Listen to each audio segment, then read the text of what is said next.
Hello, everyone, and welcome to this episode of Cerberus at the Improv. I'm Payman Ascari. I've currently been demoted. I'm no longer in the center. Now we've what do you call it? We've promoted Mr. Timothy Knight. How's it going, Tim? We are resorting to cosplay. The viewership is that low, huh? I am not standing up. Tim, tell us what's going on. I thought we had a strict policy of white shirts only, which Andre, you violated. White shirts started to go to the wayside when you said that we're being whited out on our color. Did you say blue collar? So he went with the blue collar. You're still using the white collar, which now establishes you as the head of this mess. And I went looking for a darker shirt and found this green vest, and I couldn't resist. So I already had the purple tie. So now you have the Joker. So Machiavelli, chaos, bring it all. As we go through the episode, you're going to have to find some humorous way to tie that to either Zelensky or Trump. Oh, Trump is absolutely Loki. But he's also the Joker. Zelensky's the jester. He's also Napoleon. Right? What he's doing now, this protectionist behavior, that's the inhale before the great exhale. Oh, then you're falling to Buddhism. That will be interesting. Is that what that is? Now yes. I'm making Buddhist remarks. No. Yes, you are. Confucius say inhale before choke on cookie. I don't know. I'm making this up as I go. It's kind of like a Dalai Lama outfit, kind of. I mean, some of the red orange. You could rub the Buddha for luck. Like you can't. My camera can't see me rubbing my belly. We're not that kind of a show, Tim. Not that. Well, we did say cosplay, so it's just it's a slippery slope. All right, let's go over to Andre. Bring on the canola oil. Andre, how's the single life treating you? I'm okay. I still have my little jungle here with fox, raccoon, and wild turkeys and deer. So and I disagree with you, Payment. You see, Tim is the Joker. So today it is a superhero show. I will be, because I'm older, more mature in theory. I will be Batman. And Payment, you're young. You have to watch the first Batman, the series. You have the with the small black. Don't say it, man. Don't make me Robin. You will be Robin. I was thinking maybe we have the Joker in the center. So in the center. And we only need also, maybe we will have somebody will arrive, a nice, beautiful woman. She could be Catwoman. And let's see. We get Arnold Pano on. Oh, maybe, but why? Because I think it's the superhero show, especially with what Donald Trump did. So right, it is reality TV, but cranked up to 11. Yes. Yeah. That would be, you're going somewhere with that recent, and this will segue into the show, that recent interview, the video of Trump and Zelensky and Vance going at it. If somebody did that Batman, like pow, whack kind of thing, with the text that would be extraordinary. So you will do it tonight, Payne? After the show? Well, yeah, sure. It's not like I need to go out there and get myself a girlfriend or have a life. Yeah.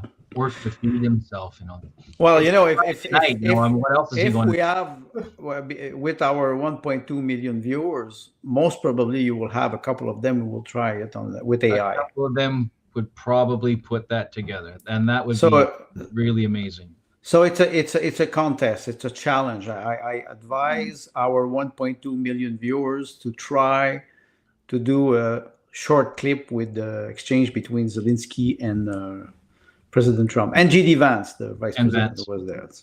I'm so pleased to hear you speaking to future us. Future us. 1.2 million. Oh, yes. Future us. No, that was last week. Because 1.2, we're a little bit short right now. No, it's because it's 1.2 that don't know what they're missing. Andre, how did you get that growth projection? Because we went from averaging about 1 or 2 viewers. I think we got 13 now, and then it goes. That's the hockey stick. It goes to 1. Yes, it's million. No. It's because you forgot. You have the dark web too. The dark web. The dark web is, or what is watching us. So maybe it's not good. Sure. Maybe They're watching anonymously. Yeah. Anonymous. Well, but you can do this on Space, on X. You can listen anonymously. So Really? I think there's a lot of people who are watching us, especially tree clown like us. I am the Well, clown. we have one in the center that I is am the very clown colorful, very very colorful. But I have the feeling that we're drifting now. Huh?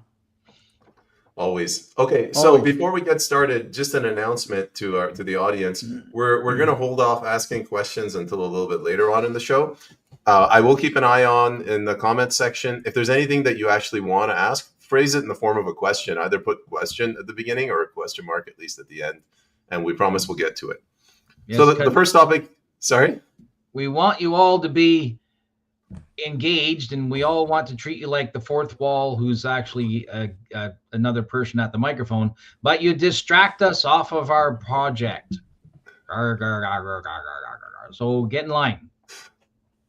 Yeah, Barbara Bednarski just distracted me with her hello. Right. I promised I wouldn't do that. There's the one person, only 999,998 to go. All right, we'll get there. Yeah, so the first topic is this whole Zelensky-Trump thing. Obviously, it's in poor taste. It's not diplomatic, but I compare it to like Trump and Vance picked up Zelensky and body slammed him on the ground, and I'm waiting to see what the liberal response is. Let's go to you, Mr. Joker. Well, it's I'll be honest, I haven't seen all of the video. I just saw enough of a clip to realize that having tried to have diplomatic conversations at various levels over the last month or so, maybe a bit longer, Trump has decided to embarrass Zelensky in public, in front of the American people and in front of the world at large.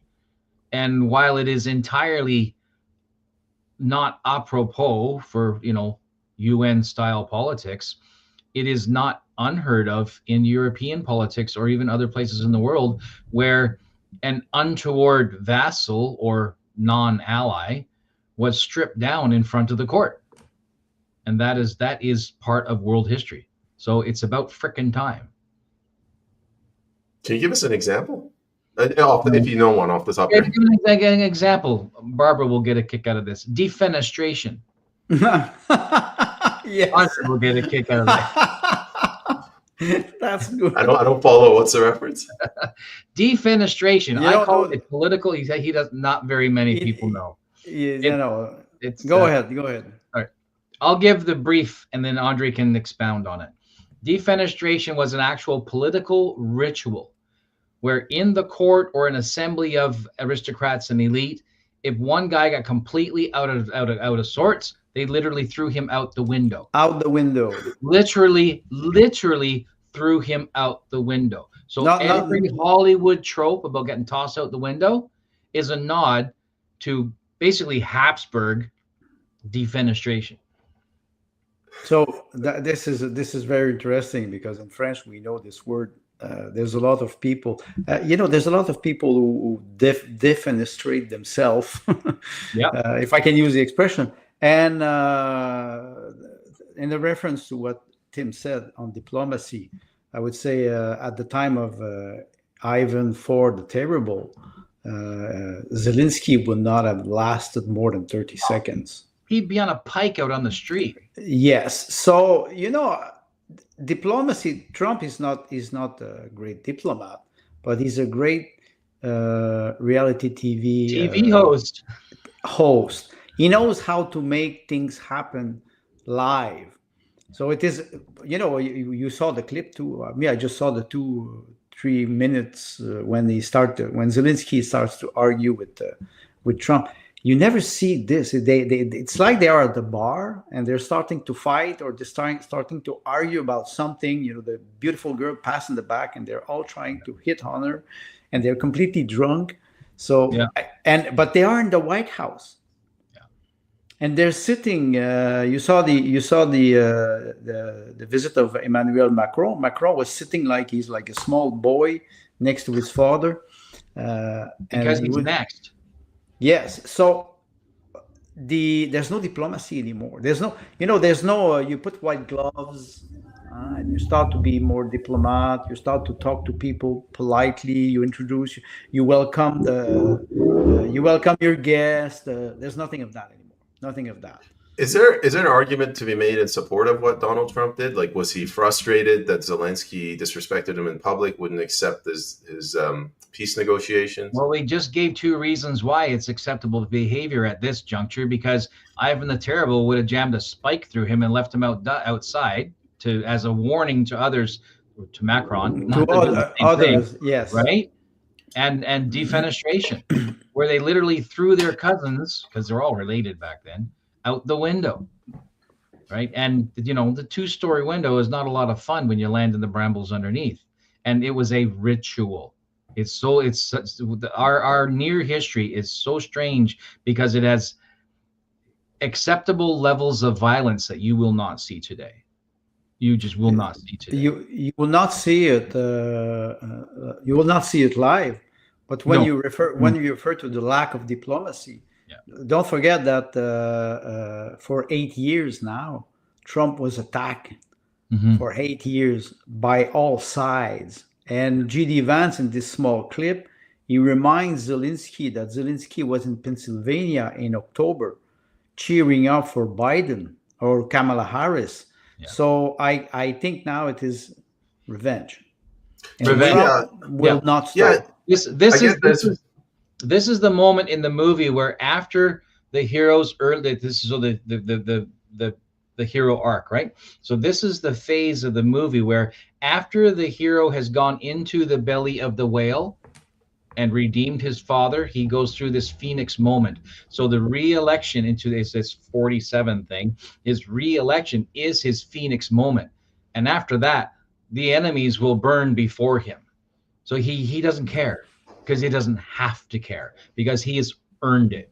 Right. So the diplomatic behavior that we grew up with, which I find to be a very UN inspired trope, which is in some parts meant to remove passion from political dialogue and process, because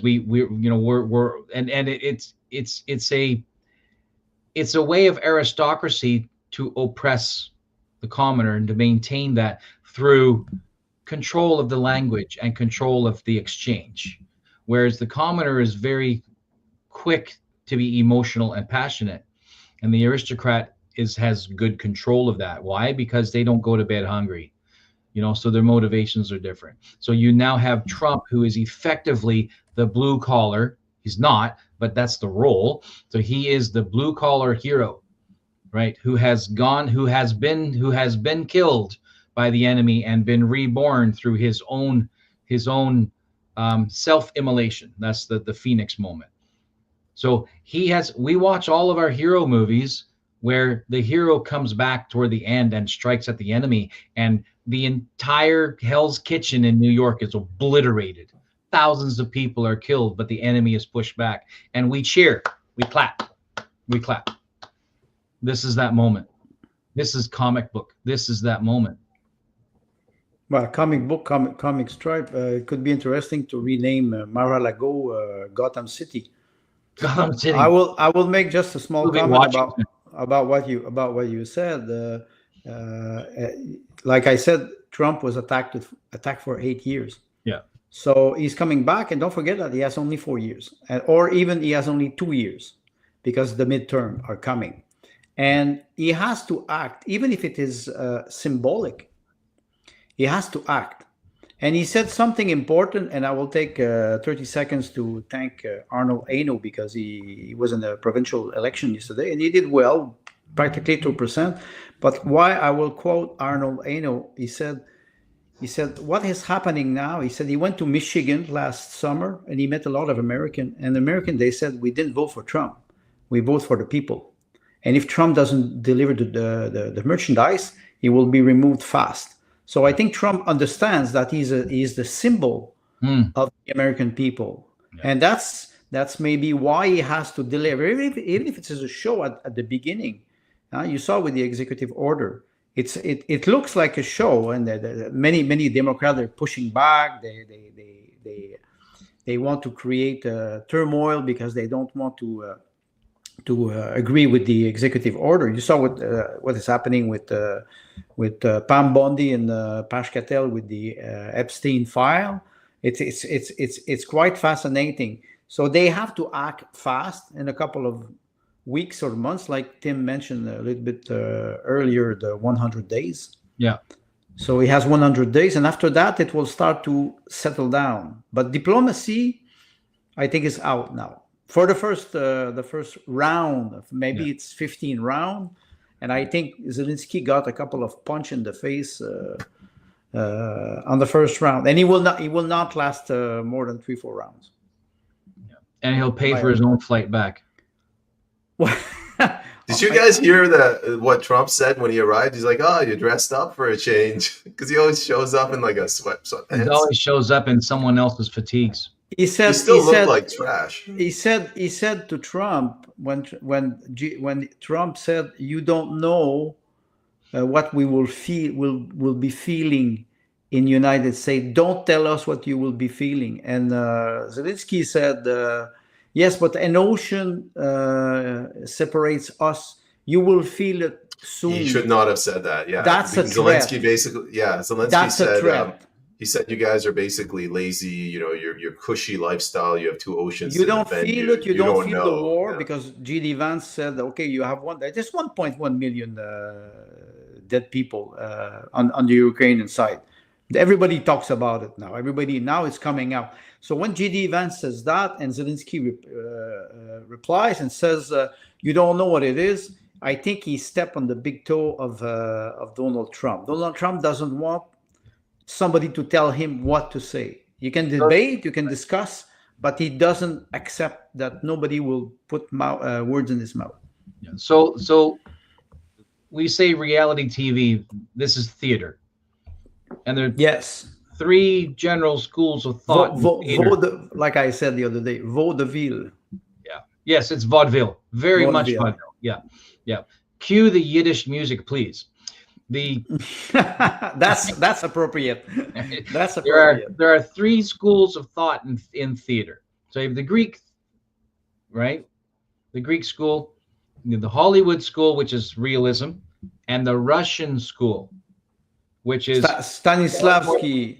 Right? Yes. So the more classical approach, where the emotion and the facial work is more important than delivering a story that looks like would happen in your street. Everything has to be amplified because you're relaying. You are not a character. You are the trope. You are the stereotype. So where in American in film in the last 100 years, we've made every effort toward realism so that it looks like something you would see on your street. Where in the Russian and the Greek approach is, you are the trope, you are the stereotype. And so you're not just the name of the character, but that is your role. And where you mentioned that Trump recognizes that the people chose him because he represents the people. And when he does not represent the people, even in their angst and their anger and their fury, if he does not adequately represent that, he will be replaced. And he has a personal mission. And that personal mission is, as I mentioned earlier, the inhale of protectionism before the exhale of expansion. And he needs to prepare the soil ahead of him for expansion, and that is to whip the EU into shape. The whip, the reference to the whip is important, I think, because the European Union are out. They are out. There's one, I would say, thing that I don't say I disagree, but I would just want to make something clear. United States is bankrupt. They have $35,000 billion of federal debt, not counting the debt of the state and not counting the debt of the cities. And I'm not even talking about the debt, personal debt. Why I talk about this? It's because 30% of the budget is dedicated to the debt only. Right. Only. And you cannot say, okay, it is, the debt by GDP. It doesn't work. The only reason that United States can still be a superpower is because of the dollar is a reserve currency. and this will not change in I would say in 4 years. It maybe the American dollar will be weakened, but it will not disappear. And I think Trump knows that there's a clock ticking, not only politically but economically. That's why this deal with Ukraine is more of a diplomatic agreement, because there's no rare earth or very little stock of rare earth in the west part of Ukraine. Yeah, you were saying it's all on the pro-Russian geography. It's Kharkov, it's Donetsk, it's Lugansk, it's Zaporozhye and Kherson. That was always the industrial base of Ukraine. It's so where you have minerals, and so the west part is more part of agriculture. So when Zelensky arrived to propose that deal, I think he thought that he could racket Donald Trump with something that does not exist. Yeah. He does not have the control of those minerals. So, and I read a lot of analysts this week. They were saying that was a strategic mistake from Zelensky, because Zelensky wanted to take advantage of Trump because he's new in office, and maybe he's not well advised. So, and now he's not new, and he is well advised. Exactly. So what is happening? I think it is exploding in his face, and he looks like what he is. He's a clown. Huh? Don't forget, he's just an actor. Does he have any political education? Not at all. He was the servant. He was a part of a series in Ukraine, The Servant of the People, in which he becomes the president of Ukraine. And after that, Igor Kolomoisky was a sponsor. Now I think he's rotting in jail. You can imagine that. He promoted Zelensky after Poroshenko. So Zelensky benefit from an aura of a great leader. He 3 years ago they were painting him as Churchill, and he made the Time magazine, and his wife is everywhere, like the great first lady of Ukraine, where you understand that this country is completely destroyed. So, and now the balloon is shrinking. We have a direct Western reference of the comicness of that whole story in the mid 80s, when it was still popular for like dentists and whatnot or the lab coat syndrome was still in our commercials, where somebody would put on a lab coat in order to sell something, a toothpaste or whatnot, and he would say, "I'm not a doctor, but I play one on TV." Yes, that's a very good thing. You see, he was playing. Yeah. He was not the president. Zelensky was never the president. He was playing as a president. He was manipulated by many people, and he's not. I'm sorry, he's not elected since practically 2 years now, because he suspended the election. That's another thing I want to mention. He is not the head of state. He's not the head of government. He's not anything. He's an illegitimate. Suspended elections. What they did at the Rada, they voted the law to suspend the election because they said that they are in a wartime. So it's like you have martial law, and I would say that was a mistake. They even voted the law in the Rada to forbid to have negotiation with Putin. It's in the law. So what? Putin is saying with whom I will negotiate. I negotiate with Donald Trump. End of the question. Because no European Union and no Zelensky. You're out. Because rightly so, Putin does not recognize the authority of the Ukrainian government. He does not. No, I get that. I understand. Why should he? Because they were installed by NATO in 2014. But I just wanted to bring it back to Canada. You mentioned that they passed a law to push back the election. Yes. Can Carney, when he gets in, can he just not hold the 2026 election? Why not? Well, as long as the Liberals can stall a non-confidence vote, they are not obligated by law to go to election federally until late next year. And then after that, can they just postpone it until 2050? No, but by that time you're looking at abuses of the War Measures Act. So, and then it depends on, will the justice system, do its job and enforce the Constitution on executive, and will the Department of Defense get involved? So This is what I'm trying to get at. I know we said these would be truly historic things because they almost never happen in the Commonwealth, period. Because now you're looking at the bigger picture. We're not just talking about Canada.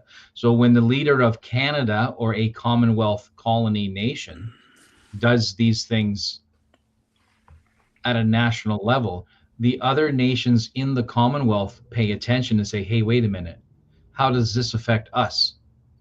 Well, that's the first thing. The other thing, could you imagine Putin calling Justin Trudeau and Mark Carney and said, maybe you will hold an election, you're not democratically elected. It's like we're walking on our head now. We don't know. Diplomacy's gone. Borders are shifting very easily. And the leaders, they're not respecting their own constitution. Look at what happened with Trudeau since many years. Even with the prerogative of province, he does not respect them. Yeah. So they break the law all the time, and the system we cannot ask them to be accountable. They're not. We have no leverage except the Court of Justice, and we know how they work. Yeah. So we will arrive at a point where people will start to be fed up. Yeah, and the fed up south of the border, the fed up is voted overwhelmingly for a Republican response at all levels. Yes, and it's grant you, Trump was the seed, right, the major machine to make that happen, but they still voted Republican across the board. And there is a revolution, I think, that the American executive is trying to foment legislatively and through diplomatic pressure, but very hard, very angry, we've had enough of this kind of language. And I think if you're going to make these kinds of rapid, large-scale changes, it is better that the revolution be managed from the top than turn into a rebellion from the bottom. Exactly. That's a very good point. I want to preserve my country, right? I want to preserve it. Then I have to manage the revolution. Yes, revolution from the top. Right? Yes. If I don't, then the people will eventually rebel, and rebellion, that's bloodshed. Right? There's one thing, Tim, that you mentioned, revolution by the top, but you need people who have moral. If you do a revolution by the top and you say, I want to preserve my country, I want to preserve the history, I want to save lives, I want to make sure that we will respect the Constitution, freedom of speech, you need people who are not morally corrupt. That is more complicated. Yeah. They don't want to do a revolution from the top. Yeah. Yeah. They still want to control like they control for the last 50 years. That's right. Yeah. So Trump says, have you read my book? So we all go off and reread his book, The Art of the Deal. Nobody asked Trump what book he read. He did. It's called The Prince. Yes, Machiavelli. His behavior is very Machiavellian. You're right. But in the American theme, it comes across as Nietzschean, because America is black and white. Nietzsche was not black and white, but America has a very black and white approach. Yes, you're right. Machiavelli, he was not black and white. Everything shades to him. The Italian were more in nuance. You're right. Let me jump in. I want to bring this back to Canada. I just wanted to make an announcement first. Sue, I see your comments, but we're trying to push some of the audience questions until near the end. So if you have a question, please write it down and we'll get to it.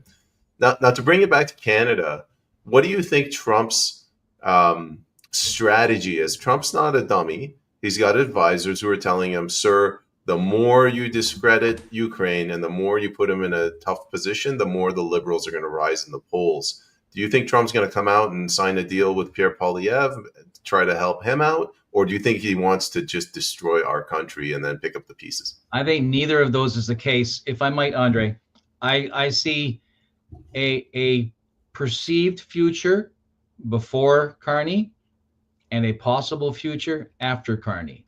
So I think that when Trump was originally bantering with Trudeau, in some senses, he's doing two things. One is trying to flush out the Chinese influence, because I'd rather see my enemy out front. And so that's the tariff work, and the fentanyl and the trafficking is all related to that. The mass immigration is all related to that.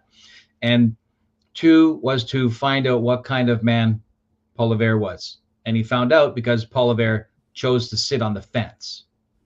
So he found out. So Humpty Dumpty. Right. So that gives him a course of action. Then all of a sudden, Carney steps into the picture. And I have a theory on Carney, which is Carney is the City of London's emissary sent to stall Trump on the 49th parallel. Yes. And Carney will decimate Canadian soil and economy to prevent the British pound from losing a foothold in the future with BRICS and the American dollar. Well, that's a very good point. And don't forget, you had Macron, Starmer, Zelensky. They all go in the merry-go-round in front of the Oval, the White House, the Oval Office. Yeah. They all go and try to, I would say, calm the beast, if I may use this expression. Yeah. Don't forget that Trump has, like you mentioned, 2 years. Yeah. And you mentioned something where I would say I disagree, is that Trump does not have a strategy. I was reading Pepe Escobar this week. He gave an interview to Judge Napolitano, and he's very, very eloquent political analyst. And he was referring to the way the first meeting went in Dubai between the Trump administration and the Russian administration. And he was saying they don't have any strategy. They arrive with ideas, but what would be the long-term strategy? When you think about the global conflict now between the globalists and the nationalists, if you want to use the expression, you will have maybe 5 to 10 years of negotiation. So you need, because we arrive at the end of a cycle, 80 years. And then now we are in a state of instability. So you have to recreate links, diplomacy, and it can take years. So the strategy would be, in my opinion, what do I want to see from United States in 2050? What do I want to see for Canada in 2050? Do I want to keep all this? Do I want to develop my natural resources? Do I want to have an alliance with my greatest ally, United States, and vice versa? There's no strategy. They react to event. I don't see any strategists. They don't know what they're doing. They react. I don't say they're wrong, but I think that they don't. Let's project yourself in 10 years, in 15, 10 years. It's nothing in politics. It's nothing. Think about oil companies. They have to project themselves 20 years in advance if they want to do exploration. Because if they don't, if tomorrow you say there's no oil and gas, why you would develop or invest hundred billions of dollars in exploration and development? So you have to think long term. I think we're arriving at the end of a cycle where we will have to ask ourselves, what do we do for the next 15, 20 years? Nobody is asking this question. The street grid for the Manhattan Island was laid down 200 years ago. So you have 200 years ago how they wanted to lay out the streets for Manhattan. They might not have known what they were going to put there or when they were going to put it there. It's not important. It's not important. Right. So you lay out. What's my objective? My objective is to know that I need a map. So I send out my pathfinders to find the safest, most efficient route. Preferably, we can put up a hut over here and store some supplies. So this is all relationship building, nation building, corporate stuff, resource development, etc. So where you get somebody with Trump basically 80 years old, and he's been in business in some shape or form since he was basically 12. He 70 no years. longer, right? He no longer needs, but no longer needs an actual business plan, because he is a walking business plan, right? So having accumulated a vast well of knowledge, the way we do through our lives, you get to points where someone presents something to you and they haven't finished the sentence, you know where they're going to go. And You know if it's already good or have not. you already have the appropriate response, or at least, like you said, the 80-20 rule, good enough for now. Yes. Right. And if your enemy is operating on the 20-80 rule, then you're already heads up. So just to bring this back again, what do you guys think is going to happen over the weekend? I saw this video. Somebody called me. They're like, "Payman, you got to check out what they did No, to that Zelensky." was extraordinary. I whenever anything bad happens, I go to Andrew Coyne's profile page, and I saw the propaganda being put out in real time. Canada has a moral obligation to rally behind Ukraine. We have to support Ukraine. Is this going to be the Liberal strategy this weekend? That's garbage. And Danielle Smith has done the same thing. I didn't say it was a good strategy. I said it was a Liberal strategy. It's a Liberal. It's not a strategy. It's propaganda. It's propaganda. There's no strategy behind. It's propaganda. There's no strategy behind. No, Canada has no obligation toward Ukraine. I'm sorry for the 1.3 million Ukrainian who lives in Canada, but they are Canadian. If they really want to fight for Ukraine, they can go back. Yeah. Simple. And we can talk about the 3 passport of Mike Carney. We can talk about double citizenship, or how one day you have to choose. One day you have to choose your side. It's not very complicated. What's the moral obligation? How many billions we sent to Ukraine for 1.1 million debt on the front line on the Ukrainian side? You saw J.D. Vance when he said, I know how you mobilize people in Ukraine. I saw it. Zelensky was furious. He was trying to hide his anger, but he knows that Vance was right. He knows about it. It's a slaughterhouse. This front line, and it's not the Russian who are losing. Too bad for people who think that. They're waking up now.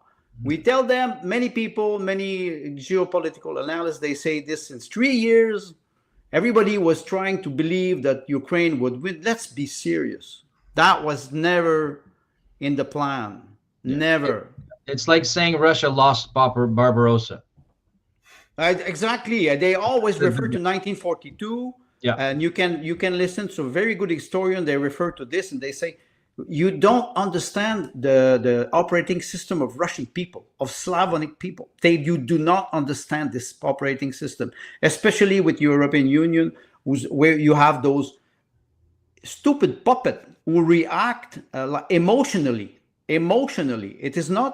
I think about Liz Truss, the prime minister who beat a record for the shortest prime minister in the history of Great Britain, when she said we have to nuke Russia. Good luck. With one Poseidon torpedo, Great Britain is under water. So good. What is it? Why do you have those stupid in power? Moral decay for 50 years and maybe more. Yeah, this is where we literally enter into Dr. Strangelove territory. Yes. Right, where the movie is actually prophetic. Well, Kubrick was prophetic on many levels. Yeah.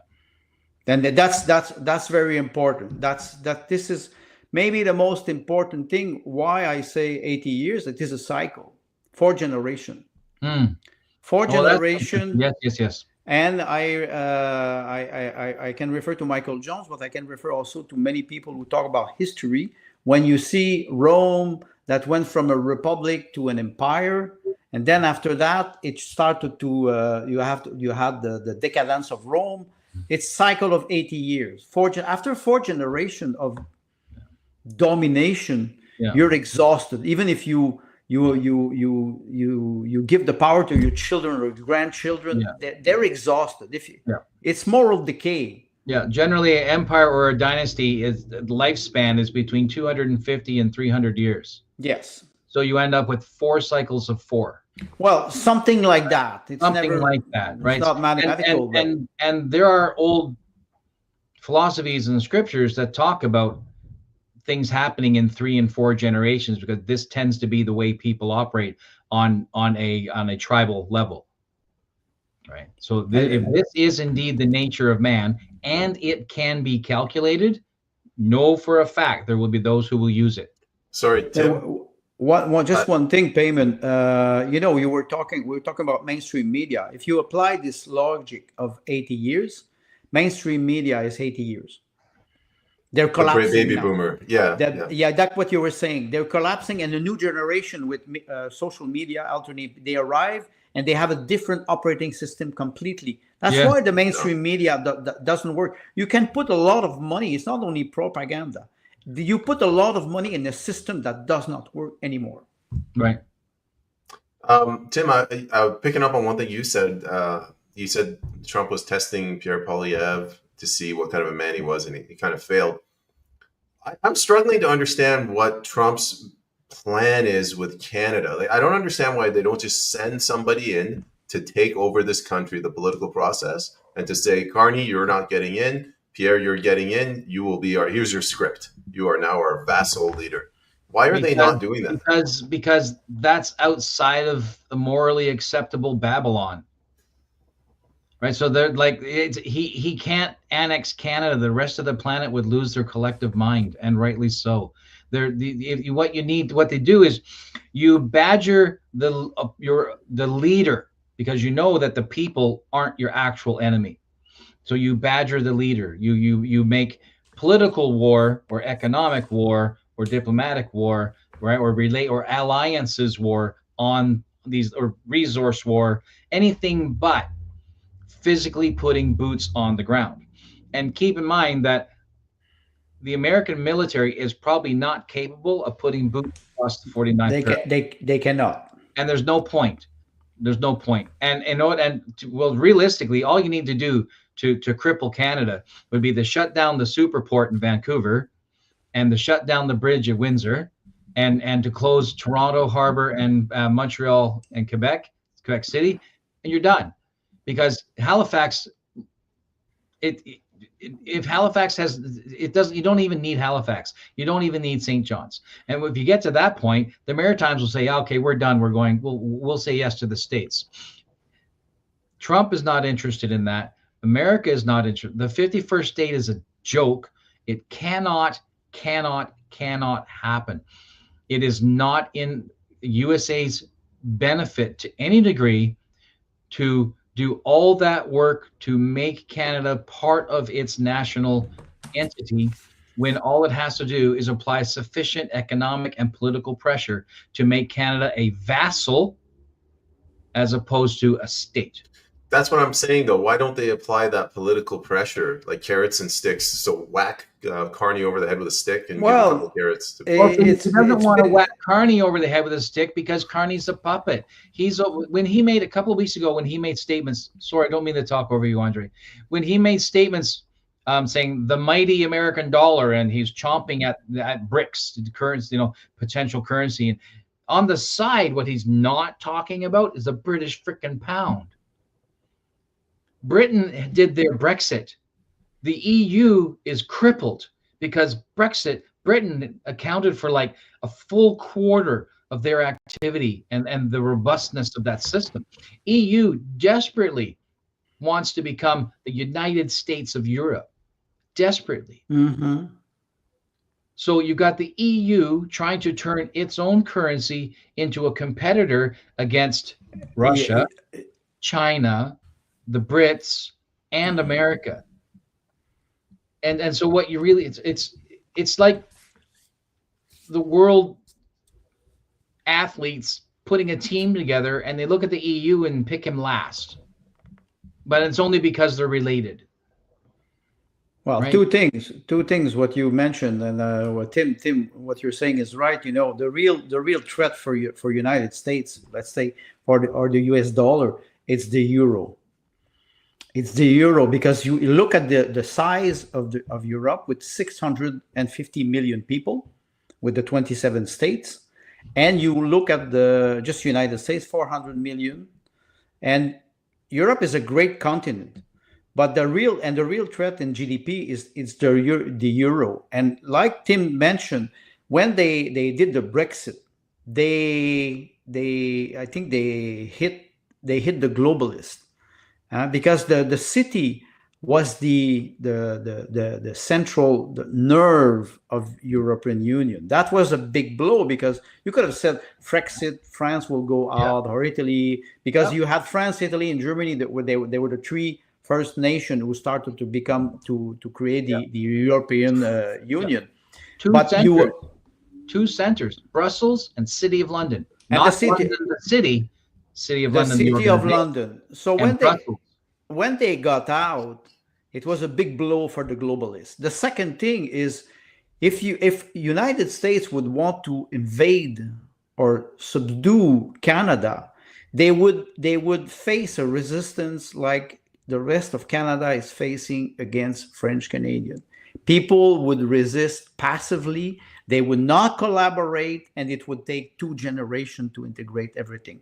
If you want to do it, because you have to sustain, if you invade a country, you have to be able to sustain your position, and you have to be able to conquer or assimilate. That takes 40 years minimum. So if he wants to do it peacefully, he would say, I will try to find the best ally in Canada who will make, I would say, a great alliance between 2 great countries, and let's include Mexico.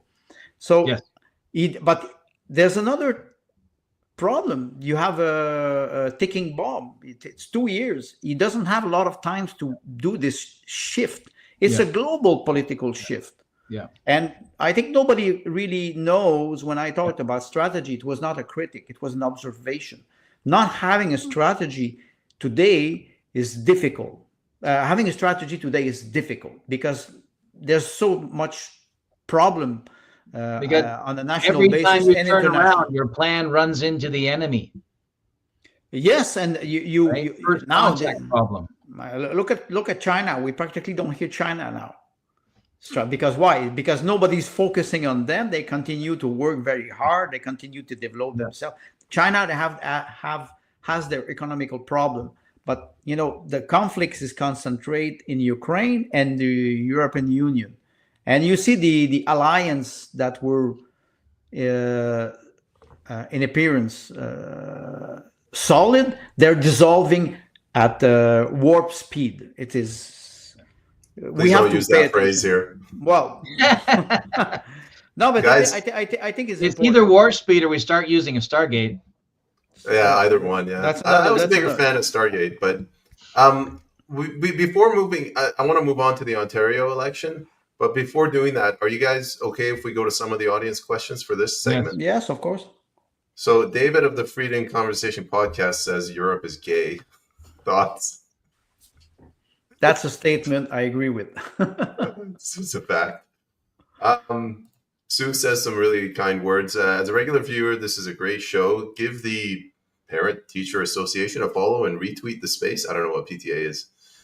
Sue asked a question. I'll read it, but I don't understand it.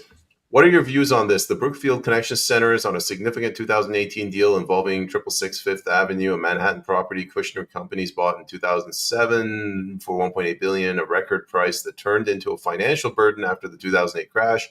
By 2018, with over $1.1 billion in debt looming, Kushner Companies struck a deal with Brookfield Asset Management, a Canadian firm. Brookfield's subsidiary, Brookfield Property Partners, acquired a 99-year lease for roughly $1.3 billion. Anyone know anything about that? Well, property Kushner Companies, it's what? It's Jared Kushner? I guess. I don't know. Because if it's Jared Kushner, it's the son-in-law of Donald Trump. Don't forget that.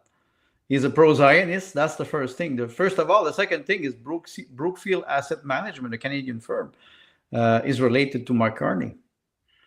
So we're starting to talk. Well, that's what I thought. Okay, so you had dissension even in the White House because Trump was starting to have not a conflict with Netanyahu. I think it's an ego between two roosters. But Jared Kushner disagreed with his father-in-law on the Zionist project. When he was talking about Gaza, he was talking about we will make the United States Riviera. Trump infuriated the Arab League. Yeah. And Pepe Escobar said the Arab League was sleepwalking since 20 years. And now Trump woke them up. So what Tim said is very important. You can imagine tomorrow Trump would bring not troopers, but we would say, okay, we will annex Canada. Like he said, you will infuriate the entire world because you destroy the only concept that most people believe in, which was supposed to be representation and democracy. That they always use those two words. Yeah. But if he does that, it means, okay, the border is not important. I take Canada. I take what I want. I take what I want for the benefit of my people. Yeah.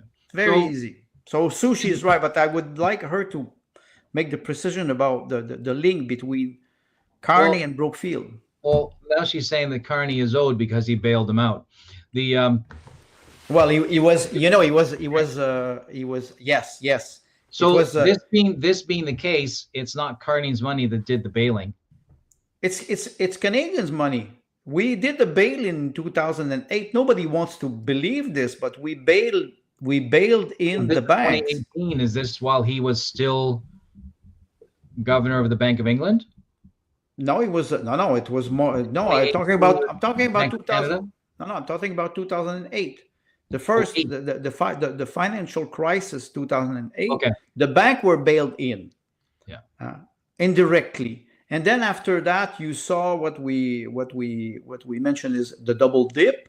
And when you arrive in 2018, yes, I think Carney was already the CEO of the Bank of England. So my question would be, we're bailing in or we're saving companies like this that are supposed to go bankrupt with, and we see it with USAID and all the money that goes everywhere. Now, Bombardier is a very good answer, a very good example. The C series was sold for $1 to Airbus to counter the tariff at the time. Right. And the Quebec government already put $1.2 billion in Bombardier when they seized the C series. People in Quebec were in fury. That was Mulroney, a conservative. Yeah, it's important to mention that, but because you can see after that the uniparty, the concept of uniparty is working. In the facade, it shows that they are opponents, but behind the scene, the bureaucracy is so strong that I think that they are always working together. I'll read another comment from Sue, but man, Sue, these are turning into paragraphs. The Trump link to this deal is indirect but notable. Jared's White House role raised conflict of interest questions, especially since Brookfield has ties to Qatar Investment Authority, QAI, a sovereign wealth fund that owns a stake in Brookfield Property Partners. Critics, including some Democrats, speculated that the deal might have influenced U.S. policy towards Qatar, like Trump's shifting stance on a Saudi-led blockade of Qatar in 2017-18. However, no concrete evidence of wrongdoing, and then StreamYard ran out of memory space. Okay, what I can say about this comment briefly is that we can speculate, but we don't have facts. The only thing we have to do is try to make all the politicians that are in power now accountable. So they have to answer questions. Why I talk about the mainstream media collapsing is because they never ask hard questions to politicians. Well, they don't ask hard questions to politicians because that has been the UN diplomatic model for 80 years. Exactly, right? And that's why this model, right? We're all shocked when Trump and JD stripped Zelensky down in public on national, international television, and we're all shocked. Usually, you never do that, right? We're watching movies where dynastic kings of ancient China are stripping down, allies of ill repute. We're watching this in the movies. We're thinking, oh, good for you. You're taking care of your country. And we see Trump do it in real life, and we're shocked. Like, when did this ever happen? This is a new thing. No, it's not a new thing. It's not a It's new thing. Return to actual productivity. But don't forget one thing. Since 2011, they called Bashar al-Assad the butcher of the Middle East. Yeah. After that, they accuse Putin to be a dictator. Everybody in the West can be accused of being a dictator, but they never look themselves in the mirror. Think about the Africa. The International Court of Justice. Now the African country, they're getting out of the International Court of Justice because they said, and I quote, "How come it's always African leaders that are put on trial?" Right. They're going out of this institution because they say, wait, it's always us. And now World Health Organization, the United Nations, all those international institutions that are totally corrupt, they need funding. Now the World Health Organization is starting to lay off a lot of people because they don't have money anymore. Empty them and they will just collapse on themselves, and that will be end of it. Then you have to rebuild a new international order. That's what is hard because you have two great power. You have the BRICS and you have the alliance between United States, Europe, and now it is, the problem is who will become a leader of a great counterpower of the BRICS. We don't know. I don't want to see League of Nations 3.0. Me neither. It didn't work. I want to see tribalism step in. I want to see nations manage their own affairs without leaning on the influence or affluence of other nations to do the work for them and impose their will. Right? I'd like to see the nations like Canada say, no, we're responsible for our own healthcare. Thank you very much. Piss off. Yeah, but you know what happened with Serbia in 1999, and then after that in Kosovo, when they started to implement the concept of R2P, right to protect. Right. I can go everywhere. United States was using this. So when they had the conflict in 2008 in Ossetia du Sud, that's south of Russia, and Russia intervened in five days in Georgia. They said, we will use this concept. We have the right to protect. So they were using the same instrument as the West. Yeah. And they start to say, they did the same thing in the Donbass in 2022. Yes. They didn't want to do it. Putin waited 8 years. But when he said, I'm sorry, I will go protect the Donbass, because Kyiv was about to attack the Donbass with 600,000 men at the border of the two autonomous regions. So he said, we will use this concept. Right to protect. Now it doesn't work anymore. Like you say, the tribal reaction. Yes. Can you count on a great brother, a big brother who will protect you? You still, we're still vassal. Yes. Guys, we're still vassal.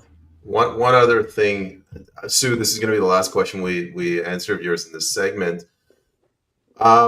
Sue, earlier she said, I believe Trump wants Carney. That is why neither Elon or Trump are mentioning conservatives. And then right now she said, Carney, Brookfield, Kushner, all relative real estate deals. Carney just moved the headquarters to New York. She's suggesting a close relationship, and Trump is not taking shots at Carney, just Trudeau. So then with this information, I can modify my theory, and it comes more into line with Andre. Andre says the EU, the euro is the currency that Trump is trying to manage. That's what I read, me. So, and my statement was, I think it's the pound that he's trying to suppress. Yes. However, with the information Sue has just entered, if indeed he's, by not taking shots at Carney, he's literally signaling to Carney, right? By your silence, you are signaling. So he's signaling to Carney, I'm not taking shots at you. I know what you're trying to do. We know what's going on. Then perhaps he wants to move into a beneficiary position where the pound is vassal, go after the euro. That's a good hypothesis. And me, I would just add one thing. I would advise our 1.2 million viewers. No, I'm serious. 1.2 million. No, Yeah. not about that. I would just say pay attention to what politicians will say, and try to not focus on the question of the journalist, for example, but how they answer. Yeah. If the answer is not satisfied for you personally, don't trust them. Don't trust them. Just make a little bit of effort. Don't trust those politicians who try to undermine what we would call democracy. You want to have your voice, you have to be able to invest time and not believe in them. Like what Sue mentioned, if there is a game that is played at a high level, at least I don't mind about the game. I want to know about it. I think that's very important. Else, there's no transparency. So let's move on if you guys don't mind. We're at the 1 hour mark. Do you guys want to move on to Ontario election, or would you like to? One last statement. In the perspective of the art of war, that makes Sue one of our spies. One of our spies, or one of these spies on us? One of these spies. No. No, she does great comments, of course. I was wondering about that. I thought Parent Teacher Association is a payment, Timothy Andre. We call it TAP Media, Tim Andre payment, or TAP Media. Let's see. Should we move on to Ontario? Yes. So in the Ontario election, our fellow friend Arnold Hainaut, he ran a successful campaign. He was only doing it for 2 weeks, but he beat out the Green Party candidate. Nobody likes the Greens. Arnold told me today that in 8 ridings they beat the Green Party. That's terrific. That's really good. Arnold's with the New Blue Party, by the way. Yeah, that's terrific. Yeah. I don't know where to start. My understanding of Ontario politics is that Doug Ford is a fat loser. And that's it. Thanks for watching our show today. See you next week. Okay, no, it's not the only one. Bonnie Crony, also the leader of the Liberal riding. Yeah. That's good news. Thanks for the good news. Yeah. So it's we cannot undermine our pleasure when it arrives. But the New Blue Party, I think, did a good job. And I would disagree with many people who say, about splitting the vote. And in a system, you need as much voices as possible. And you have to be able to avoid the chaos between the debate. And I watched the debate where Arnold was answering, and they were giving them 90 seconds to answer, 60 seconds. And Arnold was nailing it, not turning around the pot. It is you're for that or you're against that. Yes, no. And after that, he was giving his reason. Mm-hmm. And some people said you were not, trying to maneuver around the question. You were going directly to the point. And I said, I think people want to hear this. We will not hear this from Doug Ford, but from underdog candidate who will arrive, and they have first of all, they have nothing to lose, and they're close to the people, much closer than the career politician. Yeah, and voices like that who take the challenge directly, they are the ones who are doing what Trump is, managing the revolution. Yes. Right. There's like the People's Party in Canada with an opportunity to manage the revolution by not dodging the question and not playing the game, right? So you see the blue parties rise up in Ontario, and sure, there's 4 of them, I think. You mean independent? So this is really terrific news. Like, despite Ford coming back, and we knew that was going to happen because most of 45% of those who could vote actually showed up, and it appears that about 2/3 of them voted for Ford. So that number, they need their head examined. But those who voted for blue, and even for the other parties, they're exercising the right to choose their own destiny. And that's what we talk about on this show. So these small parties, yes, so they picked up 0.7 or 1.4 or 2%. We had one was 5.7%, which is significant. And this is what we're talking about. This is being involved at the local level. This is participating. This is being heard. Is it vote splitting? No, absolutely not. This is democratic process. 100%. This is democratic process. What those small parties choose to do in the next 2, 3, 4 years, possibly, like what I would suggest is that Derek Sloan and Randy Hillier have a conversation. Right. So things like, like consolidation and improving the voice and finding that way forward at a provincial level. That's a possibility. But what they did in the last 2, 3 weeks is exceptional. And as Canadians, we should applaud them for it and take notes and replicate it at home. There's one thing I want to mention. When we do those podcasts, we never have comments. And the people, they comment live, but we never have comments. And I'm curious about people, about what they think about the 45% turnout. You have 55% of the population who do not care about a general election. How can we talk about democracy if we have more than 50% of the population that do not participate in the process for any reason? People, they don't believe. Answer for that. Yes, go ahead, Payment, because I'm curious. In a perfect world, people would really like. I don't want to be involved in government. I don't want to have to vote. In a perfect world, I wouldn't care about voting. I'm thinking in terms of a strata. So I want as little involvement with my strata council as possible. I used to own an apartment. As long as they're shampooing the carpet, I don't want to vote. I don't want to get involved. It's those big items where they say, "Oh, we need a $1.2 million renovation of the outside." I'm like, wait a minute, what? So I got to stop what I'm doing. I got to get involved with this process. Yeah. I want to live in a world where government is so small that I don't even have to vote. It's just, if the light bulb costs $100 this year, next year $200, I can take it. It's because you are a responsible person and you are morally and pragmatically responsible. I will talk about Quebec. Quebec is what we call welfare state. People are treated like children by their elite. They will react like children. And it will take, again, I say it again, 20 to 40 years, 2 generations to change that. You cannot change somebody who's my age, for example, and who relies on the welfare state and does not want to take responsibility for his action. It's too late. It's really late. But toward new generation, if you are able to educate them, teach them moral responsibility, then in maybe 1 or 2 generations, you will be able to deflate the size of the government because people will be more responsible. They will enjoy taking responsibility for themselves. Decentralization.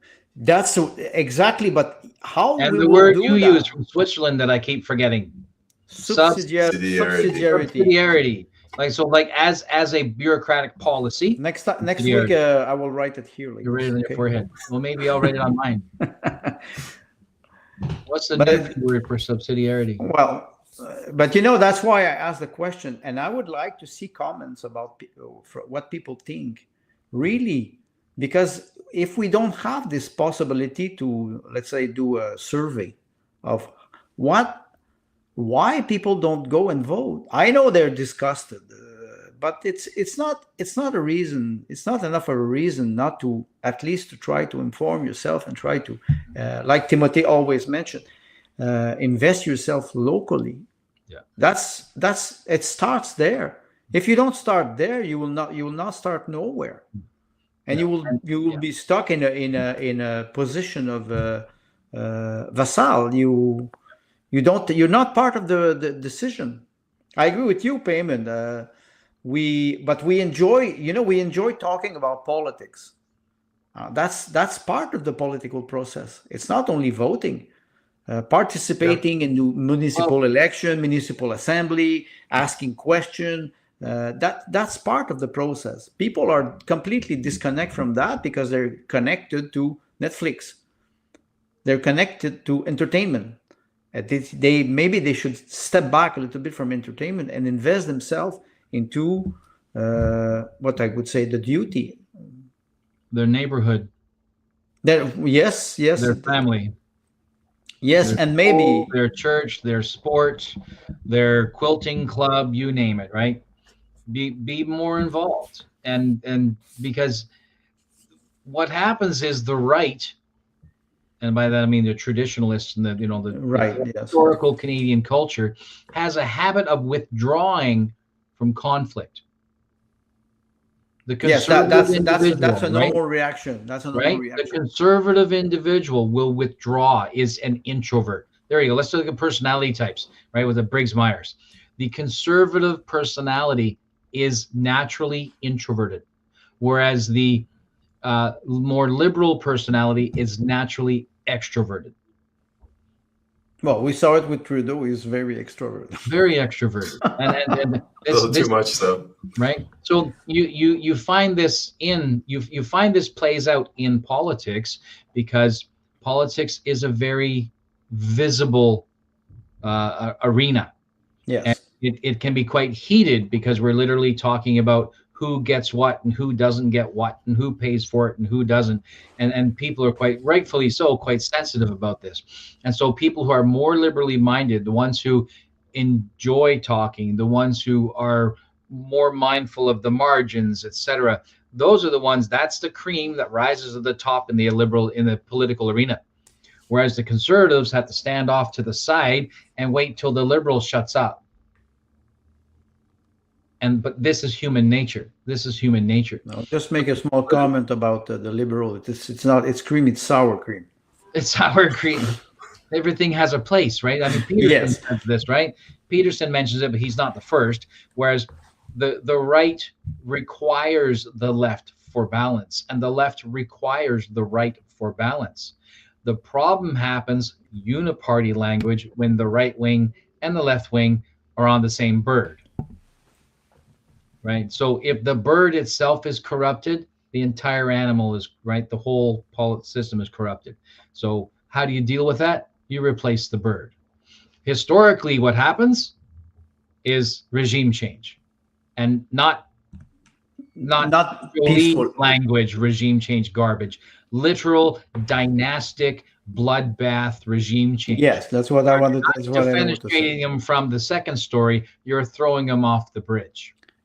Well, if you don't deliver peacefully, you will deliver it with violently. So you have to choice. It is not you. There's no middle ground. Yeah, it's like freedom. You have 50% freedom. No, freedom is 100% or zero. It's not complicated. Then with freedom, you will have duty and responsibility. Do I have the freedom to kill my neighbor? No, I have the freedom to respect him, to respect his property, to respect his idea, and this is where you have the place in the middle where you debate about it.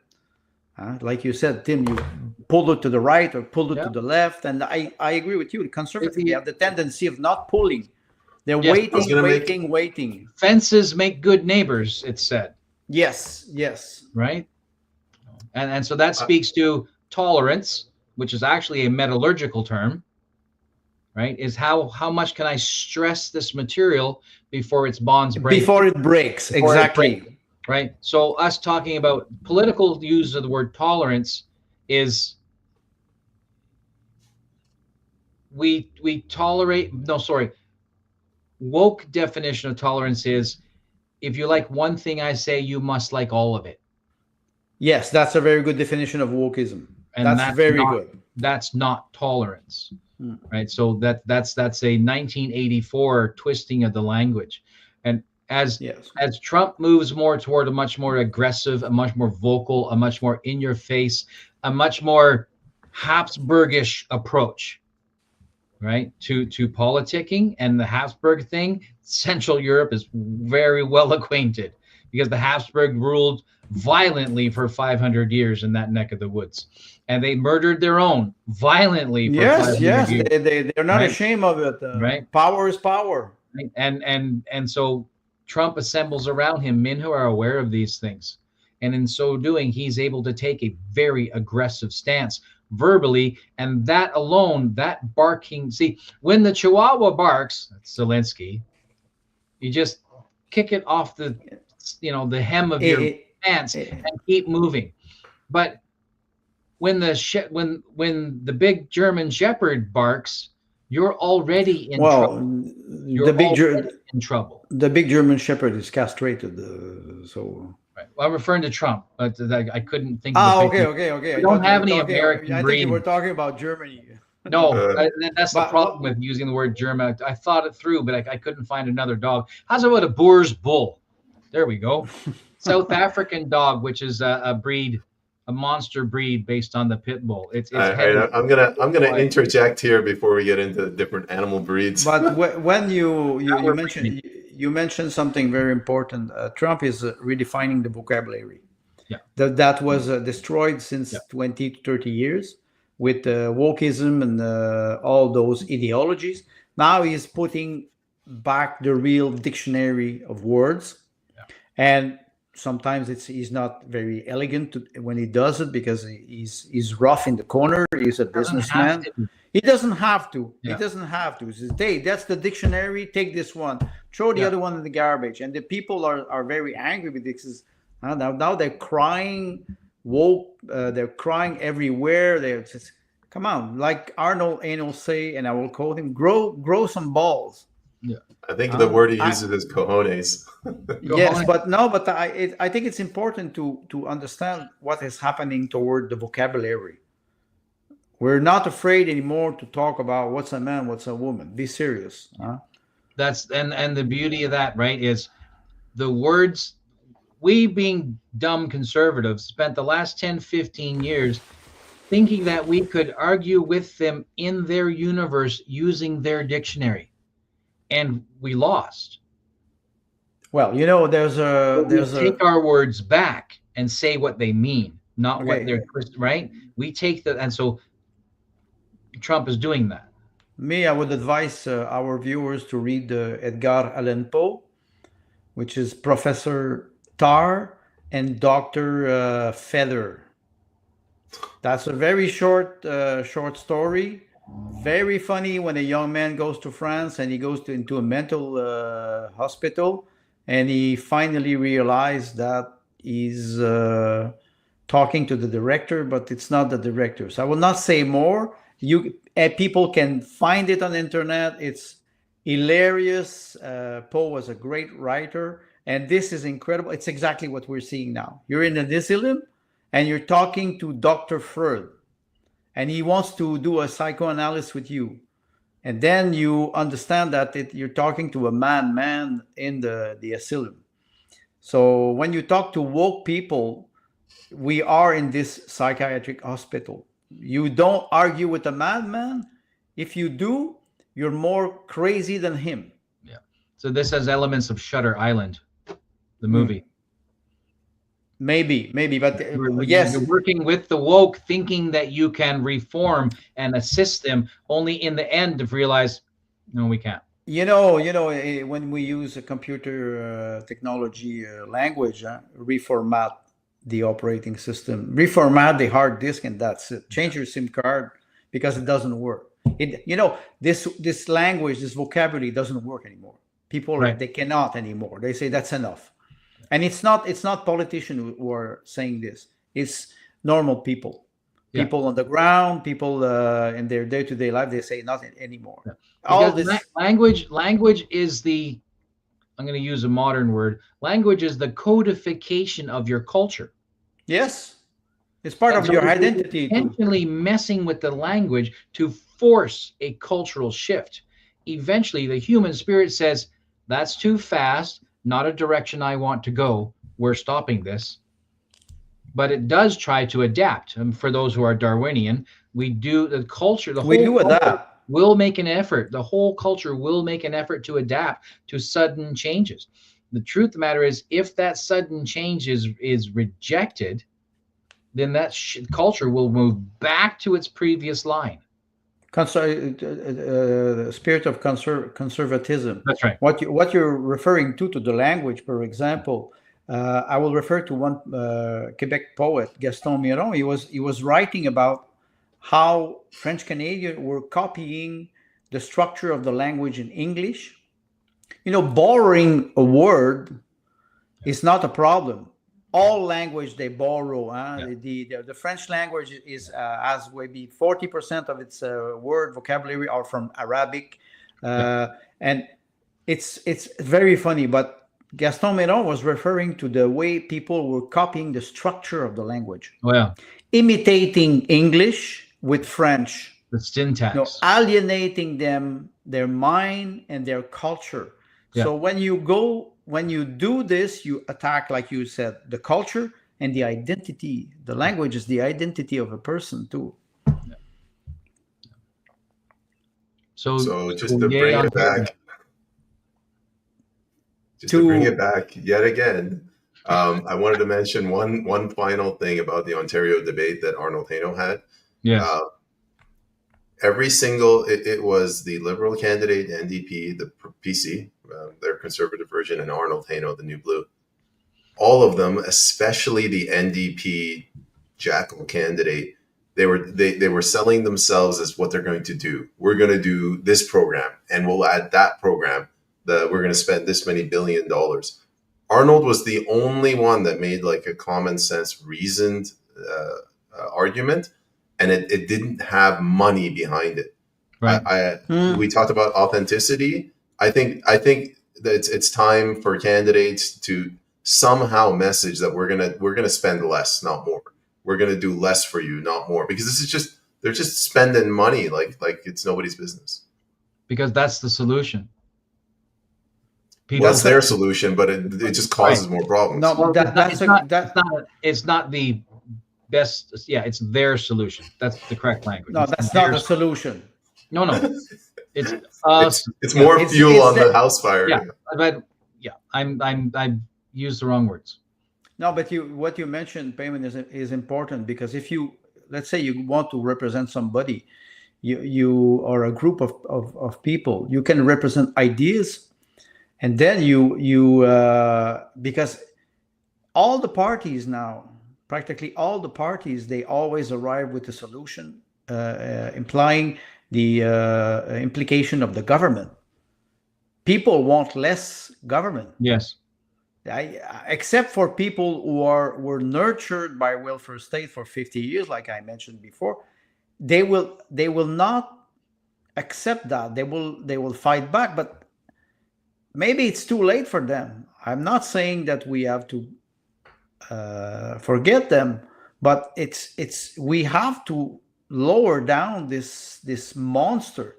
The monster is eating his children. I'm reading a book about the Greek mythology. Kronos was eating his children. Yes.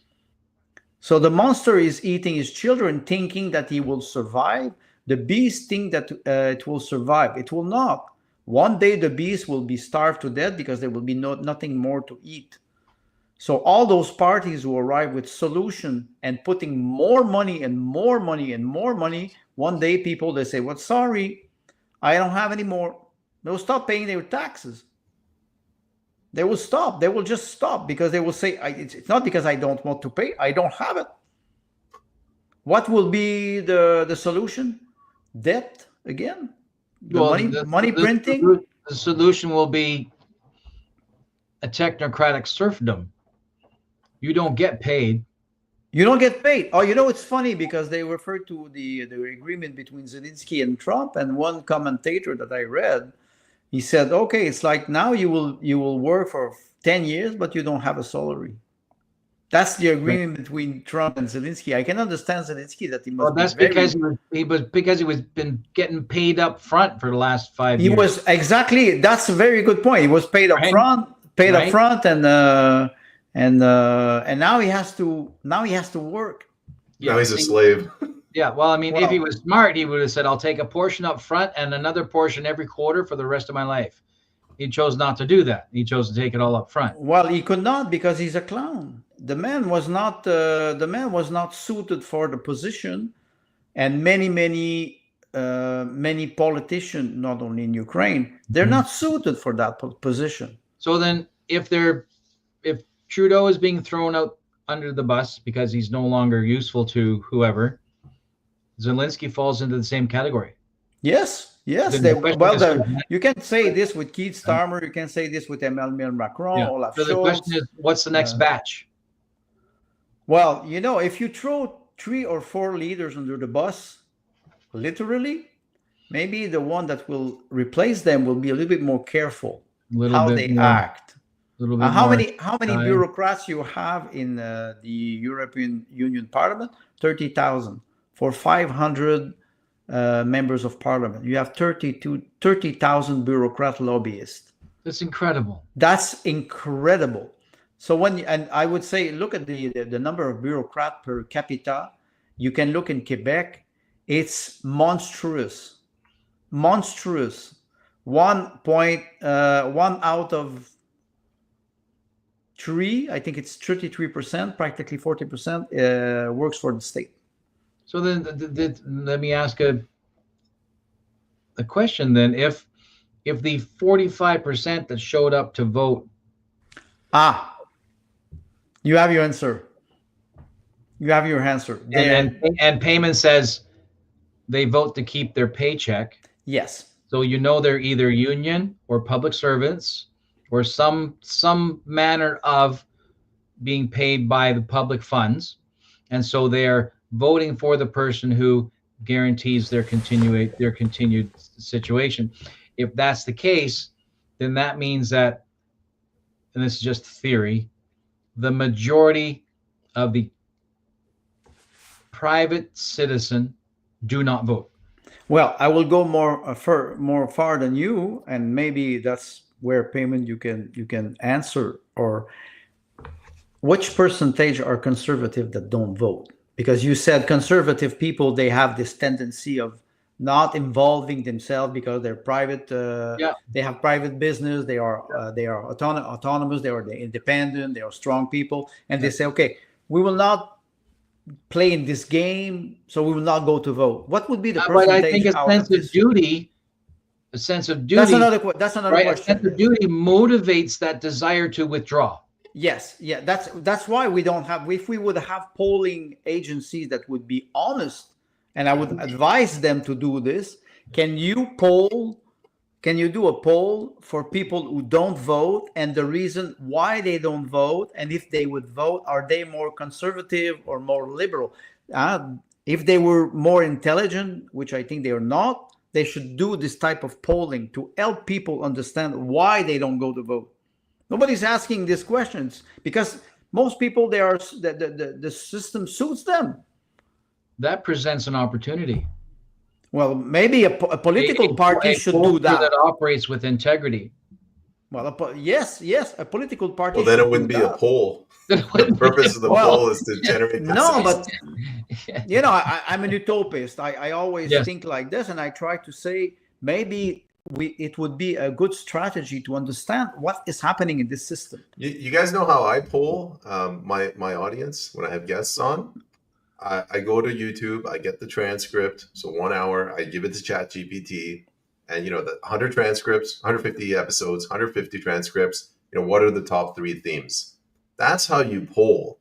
But I think these polling agencies, they're like, would you vote for a great liberal party or for the dirty, smelly, the dirty far right conservative? Yes. Forget the fact that there's other parties. Question is always biased. Polling language. We had this discussion about referendums. Exactly. The question is fucked, and it's fucked on purpose, right? So poll questions are leading, and they're leading on purpose. No, I heard 3. So that's 50. Is it 3? So no. We're going through economic hardship. $100 per square word. $100? That's like welcome to the United States. Welcome to United Austria. Don't worry, Tim. It's 100 Canadian dollars or $1.50 US. Okay. But I think I'll never have to repay it. I think what you mentioned, and Tim, you're right. The questions are always biased a lot because it's manipulation. It's loading. Yes.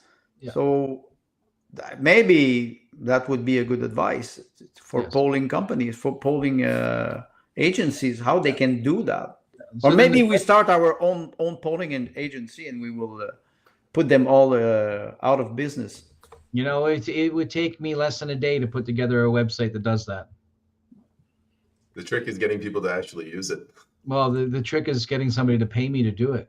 No, you That's also like payment. Okay, we pay Tim and we make it mandatory. Right. You receive a fine if you don't. Well, I mean, when I become king of You know, Canada, if voting we have- will be the law. if we have- you have to vote. If we have to be socialist, let's be socialist until the end. That's So there is an 55. argument for the honest socialist. So 55% of the population in Ontario did not go to vote in a general Yeah. election. That should be number one. That should be make the number one news on the CBC. Nobody Yeah. talked about it. That all breakfast TV shows and radio Should talk about it. That Let me should have ask been you the guys, question this morning. do any Absolutely. of you guys, do you own shares in a company? No, Not Brookfield. No, I mean, like, no. I I actually used believe I used to. Trump, Truth Social. I own shares of Truth Yeah. Social. It's very low, $4,000. But Right. they recently had to do some restructuring, so they sent out. You know, if you own shares, you have the right to vote. Yes. I just never got around to voting because I just got so many other things to do. That's what I'm trying to ask if you guys have ever voted on a company. Well, I was investing in mining exploration for many years, but as a small you always lose money in this. As a small investor, you don't have the right to vote. It's Really? you know, yes, you have many Thresholds. layers. You have many layers Threshold. of Thresholds. thresholds. Thresholds. Yes, exactly. And I think when we think about when we refer to 55% of people who did not vote, do you remember 2021 when the vaccine started to go and they were making people feel guilty of not taking it and everything because you will contaminate your grandfather, grandmother, or whatever and they were making people ashamed to be a dissident. So if we could use the same tactic. You make people ashamed of not participating. But that only works if you kill a few grandmas. Well, let's do that. You understand. You heard it here.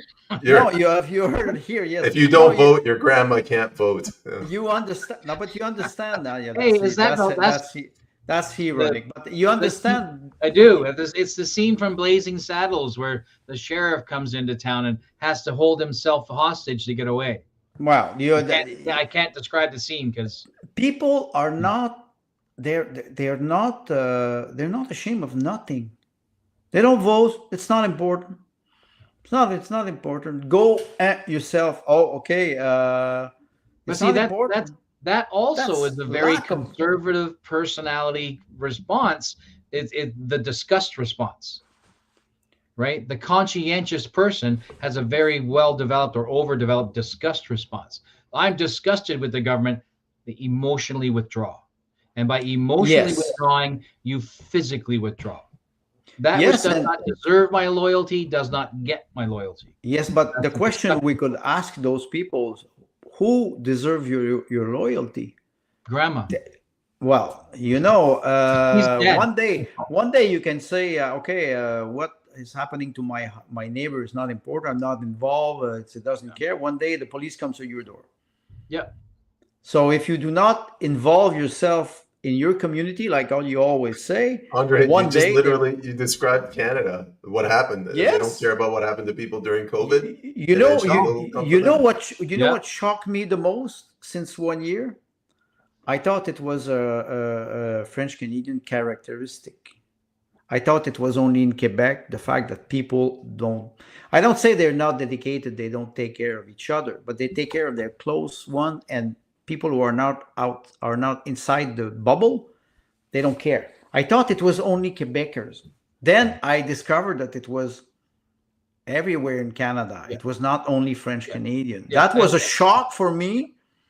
In varying concentric circles. Yes. Right. So it's regionalism plays a part in that, and then then a municipality, and then a ghetto, and then a family name, and then a family, and then friends from work or whatever, right? So this is all scaling down and scaling down and scaling down. So, but this is cultural. It is expected, and this is why when you conquer a nation, you subject it. Yes. I have friends that are Ukrainian, and one of my friends is still working for a big company. He's working remote, and he works in the United States. He stays here, not far from my house. And I was talking to him, and he was telling me, so I said, you have discussion with your colleagues, you have friends in the company. He said, I have nobody.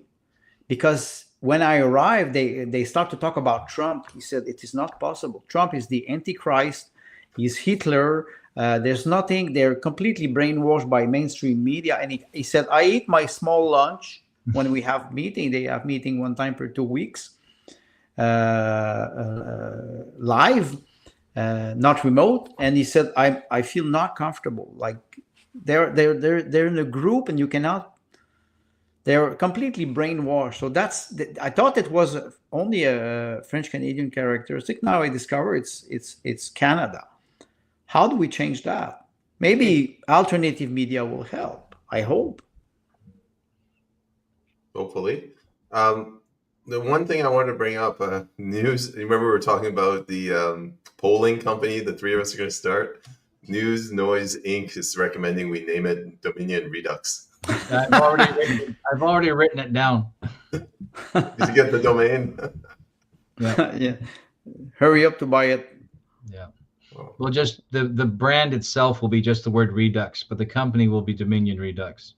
Well, I think I think everybody understands that the system is, like I said, is eating its children. So we cannot continue like this. What will happen, especially with Trump and Carney, that will be funny, because Carney or Polyev, they will have to have a relationship. So then not act like children, like Doug Ford and all the other puppets of provincial government. They're how can I say this? I don't know how I don't have words to describe their childish behavior. Not mature men and women. Yeah, I think that Trump's conversations with Carney will be more mature. What you wear your chain, nigger? Well, but if as you suggest, it appears, and as Sue mentions, that Trump is actually interested in formalizing some type of relationship with Carney, and the only way I see that making any sense has to do with his connection to the City of London, and the only way he would want to attach to the City of London is if he wants the benefit of access to the British pound. And if that's the case, then not only is he going after BRICS, but for sure he's going after the euro. And if he can bring the euro under the control of the pound, then he's got a 1-2 punch. So that he wants a healthy relationship with Carney. What does that look like? If we think about the globalists, we'll put between quote. If we think about the globalists, they send the wolf in Canada, which would be Carney. Yeah. And Trump is beating the wolf and sending it back to London and saying, you were supposed to take the sheep here. You will go and eat the sheep there. Yeah. The Trump is the woodsman in the Little Red Riding Hood story. Oh, who's the wolf? It is Trump. The wolf is who's the girl? Zelensky. The girl is Trudeau. Oh, and the bed is 24 Sussex Drive. Who's the wolf again? Trump? Carney. Because he's the agent of the City of London. Shit, Carney will eat Trudeau and he will have an indigestion. Well, in the very old stories, it's not exactly eating that happens. Oh, Okay, I will refer to French Canadian That's viewer dark. who are practically zero here. Yeah. But there's a French Canadian writer, Jacques Ferron, who was a doctor, and he wrote some fairy tale, but he wrote also some English fairy tale in French. He was very sarcastic. He's the one that founded the Rhinoceros Party when Pierre Trudeau was elected, and he has a small fairy tale about the Red Riding Hood, and it refers exactly to Yeah. what you are Because that implying. harkens back to the Brothers Grimm. It harkens back to the Brothers Grimm. The Brothers Grimm relationship and between- Brothers Grimm. right? It was not there was not too much moral at the time. They were a in little sense. bit dark. Well, they are dark, and you know what happened? I would say Disney, when they took out the Grimm, Yeah. and they did with the Charles Perrault too. I'm sorry, they castrated the Well, they morale. sanitized it. It's not exactly this. Well, you know that's a more Whitewashed. diplomatic word. Yes. Yeah. But sanitize them so that you deprive them of this dark side that has a real good value. Yeah. Because Let when me you let Yes. me put the brakes on here. I have a feeling if we start going down this road of analyzing Disney cartoons and movies, it could be another we half can. hour. I will not be Let's afraid. leave to that do for next week. Yeah. Oh, speaking of next week, I'd be interested in having Hino on eventually to talk Sure. about the election. Yes. We probably should have had him on today then.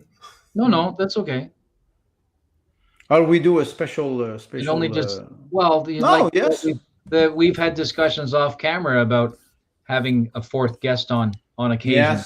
Yes, Right, that so would like be a we- good right, we opportunity. Played with some artwork for it and some ideas for conversation and whatnot. So, but right now we've been playing with the commenters on the side panel, so that we intentionally break the fourth wall with them and treat them like the fourth guest.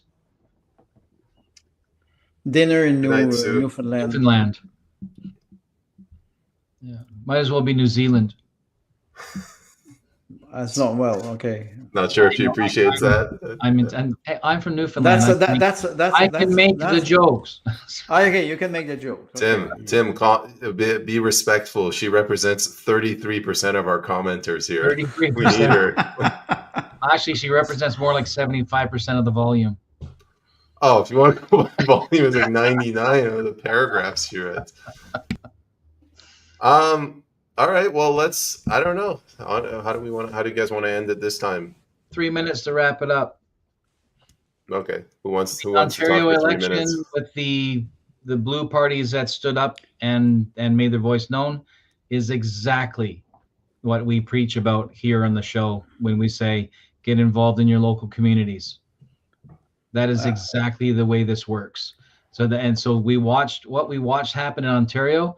I would absolutely love to see that infectious, right, energy filter into the other provinces, so where that people with those mindset, that real conservative, real traditional values say, if these voices won't do it, we will lift the weight ourselves. And that is very encouraging to see. I have a question. Being deep. I never, ever wanted to be deep. I have a question toward the election of Doug Ford, and I will hand on that. David Eby was elected. There was an election in Nova Scotia. Now the Prime Minister of New Brunswick resigned. I think this week it was. So, what will be the? Yes, this week I think he resigned. I think 4 days ago. I don't know why, but no, Nova Scotia. No, it's. I think Sorry. Nova Scotia had their election. Newfoundland Premier just announced it. It's Newfoundland. Okay. Why I say this is because the famous Team Canada with Doug Ford.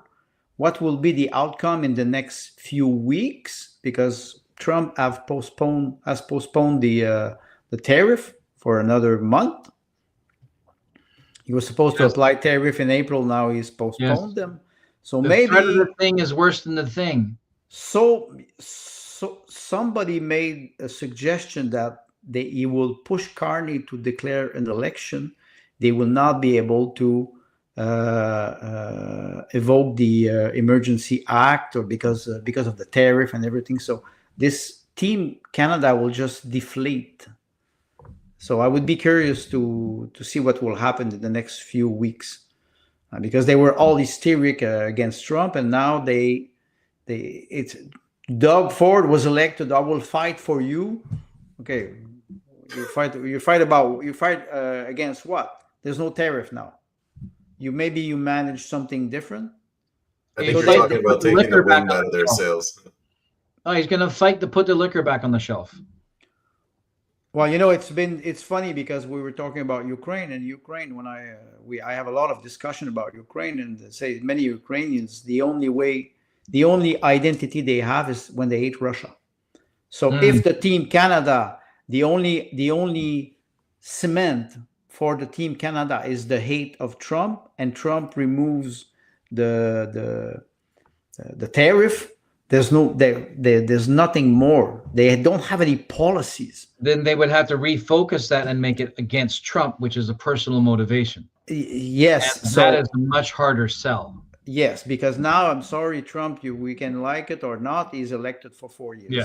So I'm going to give Pierre Poilievre, I don't like the Conservatives. I don't like him. But if Pierre Poilievre could get on the phone with Donald Trump and say, Trump, invite me down to Mar-a-Lago. You don't even have to see me. We'll just pretend like, I'm the great savior that came in the room and I encourage you to somehow drop the tariffs. That could be a win for Pierre Poilievre. And then Pierre Poilievre could say, you know what, I'll do whatever you want. Who's to say what? I think he will not do it. And Trudeau told him to piss off. You mean Trump? I think he will not do it. I think he will not do it. Pierre Poilievre does not have the political charisma to do this kind of thing. I think he's too embedded in this ideology of Ukraine until the end, and he's too compromised on many aspects to be able to retrieve and to have a diplomatic. I'm going to disagree with you, Andre. Pierre Poilievre has no values. He's a chameleon. I think he could just shift on a dime. You're right. I can see him going towards Sharia law.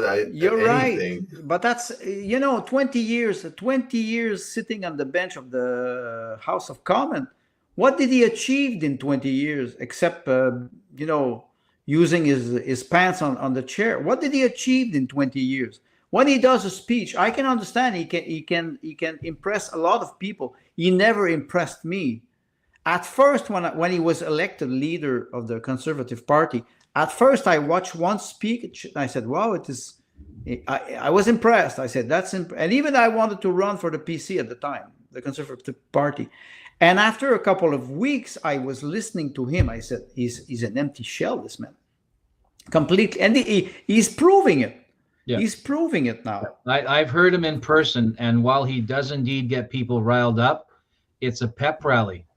It's a pep rally. It does not require quality content. Invite him. Sushi had a space this week, I think yesterday night, and she was talking about people, politicians that she was inviting, and she was talking about Rudy. What's her name?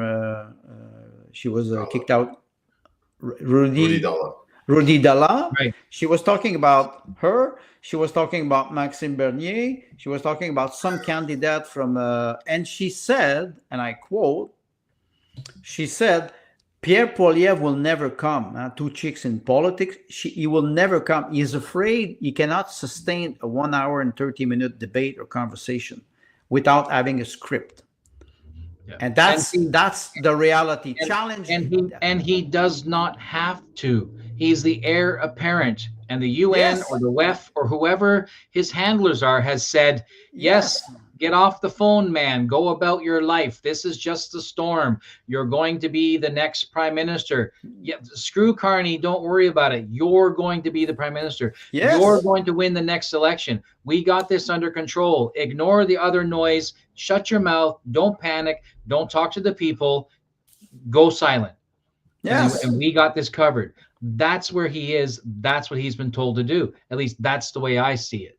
No, but you're right. You're right. So he went dead silent, and the things that he does say are just blue paint on the Team Canada noise. No, I have a better suggestion for the Conservative Party. He should dye his hair blonde, and we should just say him Like your smile. fathers?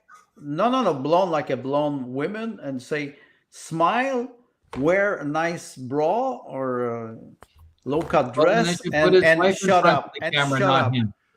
Right? They That's- should make his wife the spokesman, not him. Well, she's Latin American, doesn't work with blonde. By the way, my wife is blonde, so I love blondes. Nothing Well, for- But not for him. we just lost all our female demographic. Thanks, Andre. You know what? all 1 million of them. Just be patient. They will be back. Yeah. I can guarantee you they will be back. They will say, go yourself. I don't want you anymore. I will not watch you, but they will come back. I can guarantee you. They always Because want more, we are Andre. entertaining. We are into We are entirely entertaining them. self-referential. Uh, We are as a was it? We are the, that's we are a Gen X trope. We are entirely self-referential. That's one thing that is important about alternative media or podcasts like this.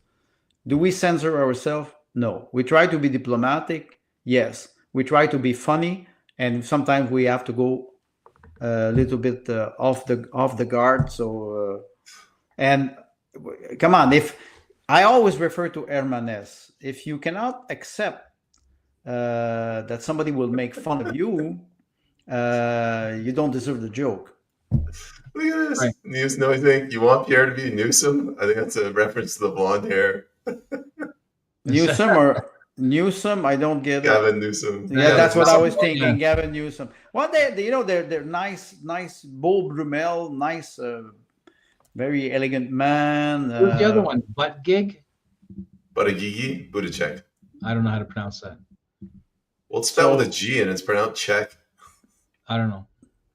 But you It's not understand, English. Pierre Poilievre, it's a Photoshop politician. He literally allowed them to Photoshop muscles on his photography and Yes. and let that be published under the Oh, Yes. I thought Yes. he did like a bunch of push-ups. No, that's Be Photoshop. serious. Be I've serious. seen him in person. I've Come been on, be within like 20 serious. feet of the man. I've seen him in person. He's just got the average dad bod of a 45-year-old man. He's just an I average. thought he was. He just did a bunch of squats. He was working No, on his guys. glutes. Did you No. see the picture? Did you see the picture? The person who did his casting should be fired. Now he's wearing contact lens. He doesn't have his glasses the anymore. Conservatives had the same problem with Harper back in the day. Yes, it took but them 2 or 3 years to make uh, Harper look like a human being, not an No. accountant. Let's be fair, though. It is physically impossible to make Stephen Harper look attractive. But it's The not. guy, he looks like a hobgoblin. It looks like he's got mascara on. He's got no pigment in his skin, and he's an economist. He opens his mouth, I fall asleep. He's horrible. But okay. So we can depict any politician like this and make fun of them. The people who makes a cartoon, they do it all the time. Much If you better do job not- than me. Yes, and you have a lot of talented people who are drawing. It's incredible, and they are good, but they show a side of politics that is burlesque, if I can use the expression. Yes. So if you cannot go in a space, for example, I cannot answer a question to people without having a script or a question are already prepared. You're not representing nobody. You're representing yourself. You have to be able to laugh about yourself and to be able to say, I don't know. I'm sorry, I don't have the answer for this question. I don't know. That's humility. I had a guest. He said of Pierre Poilievre. We're really getting partisan here, but he goes, I feel like Pierre Poilievre could go on a show one day and say something, and then he'd go on another show the next day and say completely the opposite thing. Yes, like, because it's hard to tell what he stands for. Because he has. Because the audience is different. How many direct flights from Amritsar are we supposed to get? Oh, that's yes, yes, yes. And we're not partisan. We're just slamming the man. Where the hell is It's Amistar ad anyway? hominem. It's different. It's okay. It's ad hominem. Where is Amistar? I have no idea. It's in India. It's in India, but you see, you have this tendency for all politicians of, like, we use this word all the time, pandering. Yeah. They look so superficial, artificial. I think ChatGPT would be a better politician than Poliev. Well, there's a better. It's a larger language model. All right, So it was gentlemen. supposed I to be think- 3 minutes. 3 minutes. Yeah, I was going to say the world's Numbers longest 3 idea. minutes. Join us next week as we stretch 3 minutes into 4 hours. Einstein said you can compress and stretch time. That's what It's we're not that doing now. relative. Not that relative. I All have right. nothing clever to add. I never have anything clever to add. Me neither. Andre, thank you very much. Everything. It was a pleasure again. Enjoy your weekend. Thank you, Mr. Joker and Robin. Screw you. A big thank you to the audience for your engagement. Take care, Good night, everyone. Mary Bye. Jane. Good night, Bob. Goodbye. Good night, Marty.